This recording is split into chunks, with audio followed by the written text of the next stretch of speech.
Эми эгерде 12, 13, 14 жаштагы кыздын сүйлөшкөнү 17, 18, 19га чыгып калган балдардын сүйлөшкөнүнөн өзгөчөлөнүп турат. Ошого жараша биз айтып беришибиз керек. Бирок 12, 13 деп айтканыбыз бул кеч сүйлөшкөнүбүз болуп калат да. Ошого чейин биз балдар менен сүйлөшкөн, негизи эле жыныстык катнашка чоңоюп калган балдарды ошонун баарын тең алдын ала айтып беришибиз керек да. Бирок баарын ачык болгондой айтып бербейбиз. Жаш өзгөчөлүгүнө жараша баягы ылгап туруп маалыматты бериш керек болот. Биз аны жаап, жашырып, катып же андай болбойт дегенибиз менен балдар көп учурда бизди укпай коюшу мүмкүн да. Ошондуктан эгерде биз сезип атсак, бала менин сөзүмдү укпай коюшу мүмкүн, же мен ошондой нерселерди сүйлөшө албайм, же мен андай нерселерди айта албайм десеңер, ошо бала ишенген чоңураак адамга, бала ошого баягы жашырбай айтып бере турган адамга ошондой нерсени сураныш керек да. Сен ушундайды сүйлөшүп бер, ушундай болот деп айтып кой. Менин маалыматымды ал кабыл албайт, мен айта албайм, ошо жеткизе албайм десеңер, ошону балага алдын ала маалыматтардын баарын берип коюш керек. Эгерде кыздар сүйлөшө алса, эми түшүндүрүш керек. Эмнени кылганга болот, эмнени кылганга болбойт. Кандай коркунучтар бар, эмне болушу мүмкүн. Ошонун баарын тең айтып коюш керек. Балдарга дагы, кыздарга дагы. Аларда чоң деле мындай өзгөчөлүктөр болбойт да. Кыздар, балдар бирдей эле маалыматты алыш керек.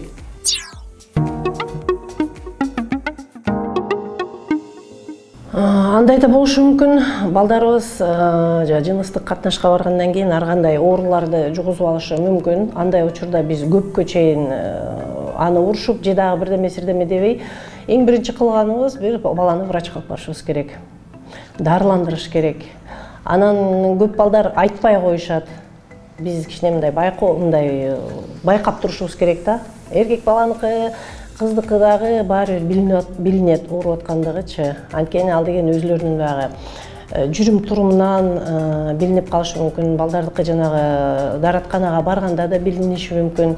Байкадыңарбы, жакшылап туруп сураш керек. Эми коркпой эле айт, эми болор болуптур, айт. Эмне болду депчи. Ошонун жооп бергенине жараша биз врачтарга алып барып, анан кийин баардыгын полностью бүт бойдон дарылангычакты өзүбүз контроль кылып турушубуз керек. Эми ал деле тажрыйба болот, эмне кыла алабыз. Бирок деген айтыш керек. Бул сага эми ушундай бир чоң сабак болду депчи.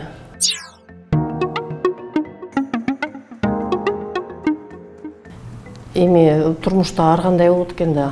Мүмкүн балдарыбыз ошондой болуп калышы мүмкүн. Андан эч ким застрахован эмес, орусча айтканда.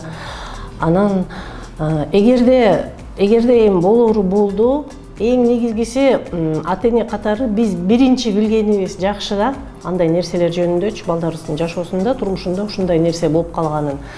Ал эмнеден көз каранды? Ал көз каранды ошо нерсе болгучакты биз балдар менен кандай сүйлөшчү элек? Балдар бизге ачык, ошону коркпой айта алабы, бизге ишенеби, бизден жардам күтөбү, бизден жардам ала алам дегенге ишенеби, билеби? Ошо балдар эң биринчи ошону билишибиз керек да.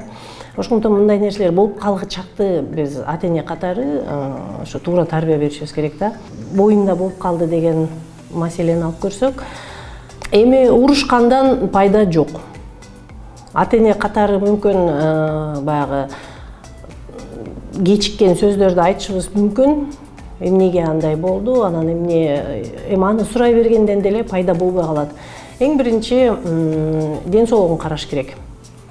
Баланын жашынан көз каранды да. Бала канчада, кыз киши канчада экен ошол убактачы. Баарыбыз билебиз, эң биринчи боюнда болгондо аны алдырып салган ар кандай негативдүү баягы негативдүү, ден соолугунда негативдүү бир өзгөрүштөр болушу мүмкүн да, ден соолугунда. Ошондуктан биз деген эң биринчи баланы врачка алып барышыбыз керек. Кандай өзгөрүүлөр болуп атат, эмне болуп атат. Анан кийин эми сурап көрүш керек. Экинчи жанагы жигити ким экен, ал эмне деп атыптыр.